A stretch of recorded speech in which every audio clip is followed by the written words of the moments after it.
Hi students, Appleby Academy മറ്റൊരു video ക്ലാസ്സിലേക്ക് എല്ലാവർക്കും സ്വാഗതം.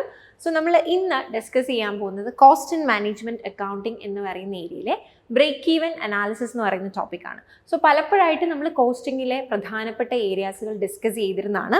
ആൻഡ് നമ്മൾ ഈ ഒരു കഴിഞ്ഞ എക്സാം ജൂലൈ 2024 ക്വസ്റ്റൻ എടുത്ത് പരിശോധിക്കുകയാണെങ്കിൽ നമുക്ക് കാണാം ഈ ഒരു ടോപ്പിക്കിൽ നിന്നൊരു പ്രോബ്ലം ക്വസ്റ്റൻ ആണ് ചോദിച്ചിരിക്കുന്നത്. സോ നമുക്ക് ഇതുമായിട്ട് റിലേറ്റ് ചെയ്ത തിയറി ആൻഡ് ഈ ഒരു ക്വസ്റ്റൻ എങ്ങനെ സോൾവ് ചെയ്യും എന്നുകൂടി നമുക്ക് നോക്കാം.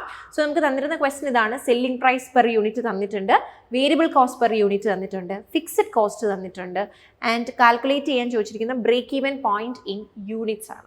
സോ നമ്മൾ ഈ ഒരു കാൽക്കുലേഷനിലേക്ക് കടക്കുന്നതിന് മുമ്പ് എന്താണ് ബ്രേക്ക് ഈവൻ പോയിന്റ് അല്ലെങ്കിൽ എന്താണ് ബ്രേക്ക് ഈവൻ അനാലിസിസ് എന്ന് നമ്മൾ അറിയണം. എന്താ ഈ ഒരു ബ്രേക്ക് ഈവൻ അനാലിസിസ്? നമ്മൾ അതിനെ പലപ്പോഴും CVP അനാലിസിസ് എന്നുകൂടി വിളിക്കാറുണ്ട്, cost volume profit analysis. So എന്താ ഈ ഒരു ബ്രേക്ക് ഈവൻ എന്നുകൊണ്ട് ഉദ്ദേശിക്കുന്നത്? നമ്മൾ പലപ്പോഴും ഉപയോഗിക്കുന്ന ഒരു ടേം അല്ലേ ബ്രേക്ക് ഈവൻ. ബ്രേക്ക് ഈവൻ എന്ന് പറയുന്ന പോയിന്റിൽ നമുക്ക് ലാഭം ഉണ്ടാവില്ല, നഷ്ടം ഉണ്ടാവില്ല. സോ ഈ point at which there is no loss no profit അല്ലേ, നമുക്ക് ലാഭവും നഷ്ടവും ഇല്ലാത്തൊരു പോയിന്റിനെയാണ് നമ്മൾ ബ്രേക്ക് ഈവൻ എന്ന് പറയുന്നത്. സോ ഈ ബ്രേക്ക് ഈവന് മുകളിൽ നിങ്ങൾ, അതായത് ഇപ്പം നമുക്കൊരു ബ്രേക്ക് ഈവൻ എന്ന് പറയുന്ന ഒരു 20,000 യൂണിറ്റ് സെല് ചെയ്യുമ്പോഴാണ് നമ്മൾ ബ്രേക്ക് ഈവന് ചെല്ലുന്നതെങ്കിൽ വിച്ച് മീൻസ് 20,000-ന് മുകളിൽ നിങ്ങൾ സെല് ചെയ്താൽ എന്ത് കിട്ടും? പ്രോഫിറ്റ് കിട്ടും. 20,000-ലും താഴെ പോയാൽ ലോസ് ആയിരിക്കും ഉണ്ടാവുക എന്നുള്ളതാണ്. സോ ഈ ഒരു പോയിന്റ് കണ്ടുപിടിക്കാൻ വേണ്ടി ഏത് പോയിന്റിലാണ് നമുക്ക് ലാഭവും നഷ്ടവും ഇല്ലാത്തത് അതറിയാൻ വേണ്ടിയിട്ടാണ് നമ്മൾ ഈ ഒരു അനാലിസിസ് യൂസ് ചെയ്യുന്നത്. ഇത് ആക്ച്വലി നമുക്ക് മുന്നോട്ടുള്ള പ്ലാനിങ് അല്ലെങ്കിൽ പ്ലാൻ ഡെവലപ്പ് ചെയ്യാനൊക്കെ നമ്മളെ വളരെയധികം സഹായിക്കുന്ന ഒന്നാണ് ബ്രേക്ക് ഈവൻ അനാലിസിസ് എന്ന് പറയുന്നത്. So it's a level of output and sales volume where total sales is equal to total cost. അതായത് സെയിൽസിൻ്റെ എമൗണ്ടും കോസ്റ്റിൻ്റെ എമൗണ്ടും തുല്യമായിരിക്കും. അതല്ലെങ്കിൽ പ്രോഫിറ്റും അവിടെ കാണില്ല, ലോസും അവിടെ കാണില്ല എന്നുള്ളതാണ്. വളരെ പ്രധാനപ്പെട്ട മറ്റൊരു പോയിന്റ് കൂടി ഇവിടെ പറഞ്ഞിട്ടുണ്ട്, കോൺട്രിബ്യൂഷൻ ഈക്വൽസ് ഫിക്സഡ് കോസ്റ്റ്. എന്താ ഈ contribution equal to fixed cost? What you mean by contribution? എന്താ ഈ കോൺട്രിബ്യൂഷൻ എന്നുകൊണ്ട് ഉദ്ദേശിക്കുന്നത്? സെയിൽസിൽ നിന്ന് വേരിയബിൾ കോസ്റ്റ് കുറയ്ക്കുമ്പോഴുള്ള വാല്യൂവിനെയാണ് നമ്മൾ എന്തെന്ന് പറയുക? കോൺട്രിബ്യൂഷൻ എന്ന് പറയുക. ഓക്കെ, അപ്പോൾ സെയിൽസ് ഇപ്പോൾ ഒരു 10 രൂപ, ചുമ്മാ ഒരു എക്സാമ്പിളിന് പറയുന്നതാണ്. സെയിൽസ് ഒരു 10 രൂപയാണെന്ന് വിചാരിക്കുക, വേരിയബിൾ കോസ്റ്റ് ഒരു 2 ആണെന്ന് വിചാരിക്കുക. അങ്ങനെയാണെങ്കിൽ 10 - 2 8 നമ്മുടെ കോൺട്രിബ്യൂഷൻ എന്ന് പറയുന്നത്. ആൻഡ് ഈ കോൺട്രിബ്യൂഷനും ഫിക്സഡ് കോസ്റ്റും തമ്മിലുള്ള ഡിഫറൻസിനെ ബേസ് ചെയ്തിട്ടാണ് നമ്മൾ പ്രോഫിറ്റ് ഉണ്ടോ ലോസ് ഉണ്ടോ എന്ന് പറയുന്നത്. If contribution is greater than fixed cost, അതായത് നമ്മുടെ കോസ്റ്റിനേക്കാളും ഫിക്സഡ് കോസ്റ്റിനേക്കാളും കൂടുതലാണ് കോൺട്രിബ്യൂഷൻ എങ്കിൽ നമുക്ക് അവിടെ പ്രോഫിറ്റ് ഉണ്ടെന്നാണ് മനസ്സിലാക്കേണ്ടത്. ഓക്കെ, അതായത് കോൺട്രിബ്യൂഷൻ ഒരു 10ഉം ഫിക്സഡ് കോസ്റ്റ് ഒരു 6ഉമാണ് എങ്കിൽ അവിടെ 4 രൂപ എക്സ്ട്രാ ഉണ്ട്. കോൺട്രിബ്യൂഷൻ മൈനസ് ഫിക്സഡ് കോസ്റ്റ് ചെയ്യുമ്പോഴാണ് നമുക്ക് പ്രോഫിറ്റ് അല്ലെങ്കിൽ ലോസ് കിട്ടുന്നത്. സോ കോൺട്രിബ്യൂഷൻ കൂടി നിന്നാൽ അവിടെ എന്തുണ്ട്? പ്രോഫിറ്റ് ഉണ്ട്. ഇനി കോൺട്രിബ്യൂഷൻ്റെ വാല്യൂ കുറവാണെങ്കിലോ അവിടെ എന്താ ഉള്ളത്? ലോസ് ആണുള്ളത്. പക്ഷെ ഇവിടെ ഇവർ തമ്മിൽ ഈക്വൽ ആണ്. ദാറ്റ് മീൻസ് അവിടെ പ്രോഫിറ്റും ഇല്ല ലോസും ഇല്ല. അപ്പോൾ ബ്രേക്ക് ഈവൻ പോയിന്റിൽ കോൺട്രിബ്യൂഷനും ഫിക്സഡ് കോസ്റ്റും ഈക്വൽ ആയിരിക്കും എന്നുള്ളതും ഓർത്ത് വയ്ക്കുക. ഇനി കോൺട്രിബ്യൂഷൻ കൂടിയാൽ അവിടെ പ്രോഫിറ്റും, കോൺട്രിബ്യൂഷൻ കുറഞ്ഞാൽ അവിടെ ലോസ് ആണെന്നുള്ളത് കൂടി ഓർത്ത് വയ്ക്കുക. So it's a way to find out how changes in variable and fixed cost affects firm profit. ശരിക്കും പറഞ്ഞാൽ ഈ ഒരു കോസ്റ്റിൽ വരുന്ന ഡിഫറൻസ് എങ്ങനെയാണ് ഫേമിൻ്റെ പ്രോഫിറ്റിനെ അഫക്റ്റ് ചെയ്യുന്നത് എന്നുള്ളത് തന്നെയാണ് നമുക്ക് ഈ ഒരു CVP അനാലിസിസ് വഴി അറിയാനായിട്ട് സാധിക്കുന്നത് അല്ലേ. So companies can use CVP to see how many units they need to sell to break even or reach certain minimum profit margin അല്ലേ. ഏകദേശം എത്രത്തോളം ചെല്ലുമ്പോഴാണ് നമുക്ക് ആ ഒരു കോസ്റ്റിനെ ക്ലോസ് ചെയ്ത് നിൽക്കാൻ പറ്റുന്നത് അല്ലെങ്കിൽ അവിടെ ബ്രേക്ക് ഈവൻ പോയിന്റിൽ എത്തുന്നതെന്ന് അറിഞ്ഞാലാണ് പിന്നീട് അങ്ങോട്ട് പോകുന്നത് പ്രോഫിറ്റ് ആണെന്നും അതിന് താഴെ പോകുന്നത് ലോസ് ആണെന്നും നമുക്ക് കൃത്യമായിട്ടൊരു ഐഡിയ കിട്ടുള്ളൂ.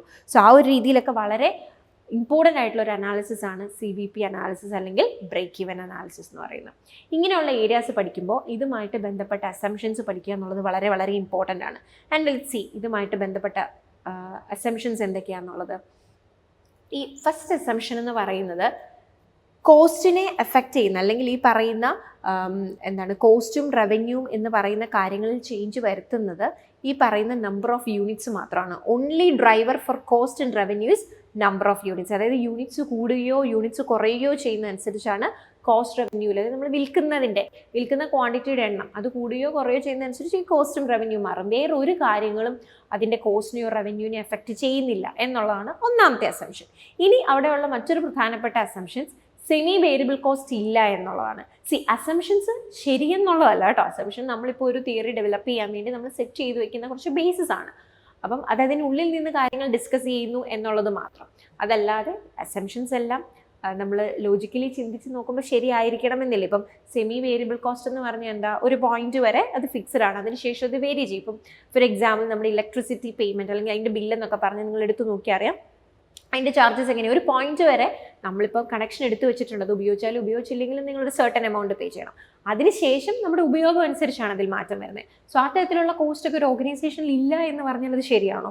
ബട്ട് സ്റ്റിൽ അവിടെ അങ്ങനെ ഒരു അസംഷൻ ഉണ്ടെന്നുള്ളത് മനസ്സിലാക്കുക. പിന്നെന്താ പറയുന്നത്, പ്രൈസിലോ വേരിയബിൾ കോസ്റ്റിലോ ഫിക്സഡ് കോസ്റ്റിലോ ഒന്നും യാതൊരുവിധ മാറ്റവും വരുന്നില്ല, അത് കോൺസ്റ്റന്റ് ആയിട്ട് തന്നെ തുടരുകയാണ്.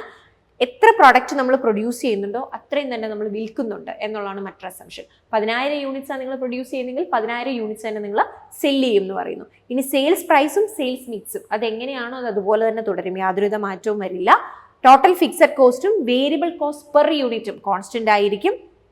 ഫേമിൻ്റെ എഫിഷ്യൻസിയോ പ്രൊഡക്ടിവിറ്റിയോ ഒക്കെ ഇപ്പം എങ്ങനെയാണോ അത് അതുപോലെ തന്നെ കൂടും, അതിൽ എഫിഷ്യൻ്റ് ആവുക ഒന്നും ചെയ്യത്തില്ല, ഇപ്പം എങ്ങനെയോ അതുപോലെ തന്നെ മുന്നോട്ട് പോകും. ഇത്രയും അസംഷനെ ബേസ് ചെയ്തിട്ടാണ് ഈ ഒരു ബ്രേക്ക് ഈവൻ അനാലിസിസ് നമ്മൾ ഡെവലപ്പ് ചെയ്യുന്നത്. അപ്പോൾ ഈ അസംഷൻസ് എല്ലാം ഇമ്പോർട്ടൻ്റ് ആണ് കേട്ടോ. നിങ്ങൾക്ക് ഇനി വരുന്ന എക്സാമുകൾക്ക് അസംഷൻസ് പ്രതീക്ഷിക്കാം. മാർജിനൽ കോസ്റ്റിങ്ങിൻ്റെയൊക്കെ അസംഷൻസ് ക്വസ്റ്റൻസ് ആയിട്ട് ചോദിച്ചിട്ടുള്ളതാണ്. സോ അതുപോലെ ബ്രേക്ക് ഈവനിൽ നിന്നും നിങ്ങൾക്ക് ക്വസ്റ്റൻസ് പ്രതീക്ഷിക്കാം.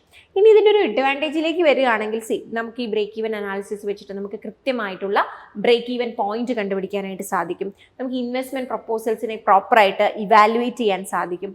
നമുക്ക് പ്ലാനിങ് അല്ലെങ്കിൽ മാർക്കറ്റിംഗ് പോലെയുള്ള കാര്യങ്ങൾ നല്ല രീതിയിൽ ചെയ്യാൻ നമ്മളെ സഹായിക്കും. അതുപോലെ തന്നെ ബഡ്ജറ്റിങ്ങിനൊക്കെ ഏകദേശം ഒരു കണക്കും ധാരണയൊക്കെ കിട്ടുന്നതുകൊണ്ട് തന്നെ ബഡ്ജറ്റിങ്ങിന് നല്ല രീതിയിലൊരു ബേസ് ക്രിയേറ്റ് ചെയ്യാനും ആർക്ക് സാധിക്കും, ഈ പറയുന്ന ബ്രേക്ക് ഈവൻ പോയിന്റ് അനാലിസിസിന് സാധിക്കും.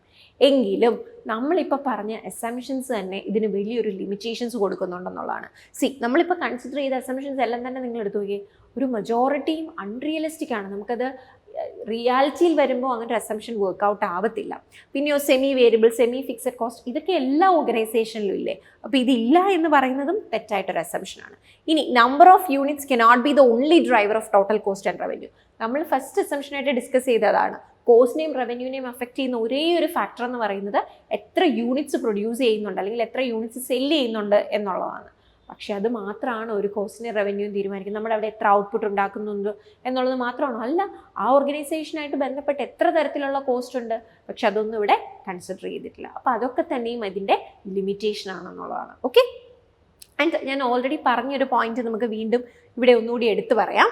ഓൾറെഡി നമ്മൾ പറഞ്ഞു സെയിൽസും ബ്രേക്ക് ഈവനും ഈക്വൽ ആകുന്ന ഒരു പോയിന്റ് ആണ് ബ്രേക്ക് ഈവൻ, അതായത് നോ പ്രോഫിറ്റ് നോ ലോസ്. അപ്പോൾ ആ പോയിന്റിൽ കോൺട്രിബ്യൂഷനും ഫിക്സഡ് കോസ്റ്റും ഈക്വൽ ആയിരിക്കും. ഇനി നിങ്ങളുടെ ബ്രേക്ക് ഈവൻ പോയിന്റിനേക്കാൾ കൂടുതൽ നിങ്ങൾ സെല്ലിങ് നടത്തുന്നുണ്ടെങ്കിൽ അവിടെ എന്താ സംഭവിക്കുക, നമുക്ക് പ്രോഫിറ്റ് ഏൺ ചെയ്യുന്നു. നോക്കി, സെയിൽസ് ആണ് ഇവിടെ കൂടി നിൽക്കുന്നത്. അപ്പോൾ സെയിൽസ് ഒരു 20,000, ബ്രേക്ക് ഈവൻ പോയിന്റ് ഒരു 18,000 ആണെങ്കിൽ ഇവിടെ സെയിൽസ് കൂടി നിൽക്കും ബ്രേക്ക് ഈവനേക്കാളും. ദാറ്റ് മീൻസ് നിങ്ങൾ പ്രോഫിറ്റ് ആണ് ഏൺ ചെയ്യുന്നത്. അപ്പോൾ ഈ സാഹചര്യത്തിൽ കോൺട്രിബ്യൂഷൻ ഫിക്സഡ് കോസ്റ്റിനേക്കാൾ കൂടിയായിരിക്കും നിൽക്കുന്നത്. ഇനി നേരെ മറിച്ച് ബ്രേക്ക് ഈവൻ എന്ന് പറയുന്നതിനേക്കാൾ കുറവാണ് നിങ്ങളുടെ സെയിൽസ്, അത് നിങ്ങളുടെ ബ്രേക്ക് ഈവൻ എന്ന് പറയുന്ന ഒരു 20,000 ആണെന്ന് വിചാരിക്കുക, സെയിൽസ് എന്ന് പറയുന്നത് ഒരു 18,000 ആണ് എങ്കിൽ ഇവിടെ ബ്രേക്ക് ഈവനേക്കാൾ കുറഞ്ഞാണ് നിങ്ങളുടെ സെയിൽസ് നിൽക്കുന്നത്. അപ്പോൾ അവിടെ നിങ്ങൾക്ക് എന്താ ഉണ്ടാവുക, ലോസ്. അപ്പോൾ ഈ ഒരു കണക്ഷൻ കൂടി ഒന്ന് പഠിച്ചു വെക്കാൻ ശ്രമിക്കുക. ഓക്കെ, ഇനി നമുക്ക് നമ്മുടെ ക്വസ്റ്റ്യനിലേക്ക് സോൾവ് ചെയ്യാൻ വേണ്ടുന്ന വളരെ പ്രധാനപ്പെട്ട ഇക്വേഷനിലേക്ക് വരാം. ബ്രേക്ക് ഈവൻ പൊതുവേ നമ്മൾ 2 രീതിയിലാണ് കാൽക്കുലേറ്റ് ചെയ്യുന്നത്. യൂണിറ്റ്സിൽ കാൽക്കുലേറ്റ് ചെയ്യാനും ചോദിക്കാം, റുപ്പീസിൽ കാൽക്കുലേറ്റ് ചെയ്യാനും ചോദിക്കാം. ഇത്തവണ യൂണിറ്റ്സിലാണ് ചോദിച്ചത്. സോ ഇനി ചോദിക്കുമ്പോൾ നമ്മളോട് വേണമെങ്കിൽ അത് എമൗണ്ടിൽ കാൽക്കുലേറ്റ് ചെയ്യാൻ ചോദിക്കാം. അതായത് എത്ര എമൗണ്ട് എത്ര യൂണിറ്റ് സെല് ചെയ്യുമ്പോഴാണ് നിങ്ങൾ ബ്രേക്ക് ഈവനിലാകുന്നത്, അതല്ലെങ്കിൽ എത്ര എമൗണ്ട് ഓഫ് സെയിൽ നടക്കുമ്പോഴാണ് നിങ്ങൾ ബ്രേക്ക് ഈവൻ ആകുന്നത്. സോ ഇഫ് യൂണിറ്റ്സിലാണ് നിങ്ങൾക്ക് ആൻസർ വേണ്ടതെങ്കിൽ ടോട്ടൽ ഫിക്സഡ് കോസ്റ്റിനെ കോൺട്രിബ്യൂഷൻ പെർ യൂണിറ്റ് വെച്ച് ഡിവൈഡ് ചെയ്യണം. കോൺട്രിബ്യൂഷൻ എന്താണെന്ന് നമ്മൾ തുടക്കത്തിൽ പറഞ്ഞ സെയിൽസിൽ നിന്ന് വേരിയബിൾ കോസ്റ്റ് കുറയ്ക്കുന്ന എമൗണ്ട് ആണ് contribution. Break even point in rupees എന്താ, റുപ്പീസ് എന്ന് പറയുമ്പോൾ നമുക്ക് എത്ര എമൗണ്ട് എന്നാണ് കണ്ടുപിടിക്കേണ്ടത്. So total fixed cost divided by PV ratio. So PV റേഷ്യോയും കോൺട്രിബ്യൂഷൻ പെർ യൂണിറ്റ്സ് ഇതൊക്കെ എങ്ങനെയാണ് കണ്ടുപിടിക്കുന്നത് എന്നുള്ള റിലേറ്റ് ചെയ്ത വീഡിയോ നമ്മൾ ഇതിന് മുമ്പ് ചെയ്തിട്ടുള്ളതാണ്. സോ അതുകൂടി നിങ്ങൾക്കൊന്ന് റെഫർ ചെയ്യാം. ആൻഡ് ഈ 2 ഇക്വേഷൻസ് ആണ് നമ്മൾ പ്രധാനമായും ബ്രേക്ക് ഈവൻ പോയിന്റുമായിട്ട് ബന്ധപ്പെട്ട് യൂസ് ചെയ്യുന്നത്. നമുക്ക് ഇന്ന് കണ്ട ക്വസ്റ്റ്യൻ സോൾവ് ചെയ്യാൻ ആക്ച്വലി വേണ്ടത് നമ്മൾ പഠിച്ച ഫസ്റ്റ് ഇക്വേഷൻ ആണ്, total fixed cost divided by contribution per unit. So നോക്കിക്കേ, ഇവിടെ സെല്ലിംഗ് പ്രൈസ് 20 രൂപ, ഒരു യൂണിറ്റിന് 20 രൂപയാണ്. വേരിയബിൾ കോസ്റ്റ് ഒരു യൂണിറ്റിന് 12 രൂപയാണ്. ടോട്ടൽ ഫിക്സഡ് കോസ്റ്റ് എന്ന് പറയുന്നത് 8,000 ആണ്. ബ്രേക്ക് ഈവൻ പോയിന്റ് കണ്ടുപിടിക്കണം. ഇക്വേഷൻ നമുക്കറിയാം, fixed cost divide by contribution per unit. So fixed cost ഇവിടെ 8,000 ആണ്. കോൺട്രിബ്യൂഷൻ എത്ര വരും, 20 - 12. 20 - 12. Let's see. Total fixed cost 8,000, contribution selling price minus variable cost, that is 20 minus 12, which is 8. അല്ലേ? അപ്പോൾ കോൺട്രിബ്യൂഷനും കിട്ടി, total fixed cost കിട്ടി. ഇനി ഇക്വേഷനിലേക്ക് ഡയറക്റ്റ് ഇട്ടാൽ പോരെ. Total fixed cost 8,000 divided by 8. എത്ര പെട്ടെന്ന് ചെയ്യാം? Which is 1000 units. Okay, so ഇതിൻ്റെ ഒരു കറക്റ്റ് ആൻസർ ഏതാ നമുക്ക് കിട്ടുക? 1000 യൂണിറ്റ്സിനായിരിക്കും വരിക എന്നുള്ളതാണ്. ഓക്കെ, സോ ഇതേ ക്വസ്റ്റ്യനിലേക്ക് വരുമ്പോൾ നമ്മൾ ഓപ്ഷൻ സി 1000 യൂണിറ്റ്സ് മാർക്ക് ചെയ്യുമ്പോൾ അടുത്താണ് ഇതേ ടൈപ്പ് ക്വസ്റ്റ്യൻ ചോദിച്ചാൽ ചിലപ്പോൾ നമ്മളോട് ചോദിക്കുന്ന ബ്രേക്ക് ഈവൻ എമൗണ്ട് ആയിരിക്കും. പിന്നെ ഈ മാർജിനൽ കോസ്റ്റിംഗ് എന്ന് പറയുന്ന ഏരിയയിൽ ഒത്തിരി പ്രോബ്ലം ക്വസ്റ്റ്യൻസ് നമുക്ക് ചോദിക്കാനുണ്ട്. പ്രോബ്ലം ബേസ്ഡ് ആണെങ്കിൽ PV റേഷ്യോ ചോദിക്കാം, മാർജിൻ ഓഫ് സേഫ്റ്റി ചോദിക്കാം. അപ്പോൾ ശരിക്കും പ്രീവിയസ് ഇയർ ക്വസ്റ്റ്യൻ എടുത്ത് ചോദിച്ചാൽ ഇവിടെ നിന്ന് എല്ലാം ക്വസ്റ്റ്യൻസ് ചോദിച്ചിട്ടുള്ളതാണ്. അതുകൊണ്ട് ഈ ടോപ്പിക്സ് എല്ലാം ഇമ്പോർട്ടൻ്റ് ആണ്. നല്ല രീതിയിൽ തന്നെ നിങ്ങൾ ഈ ഒരു ടോപ്പിക്കിൽ വർക്ക് ചെയ്യണം. അപ്പോൾ so I hope this video will help you for your preparation. Thank you and happy learning.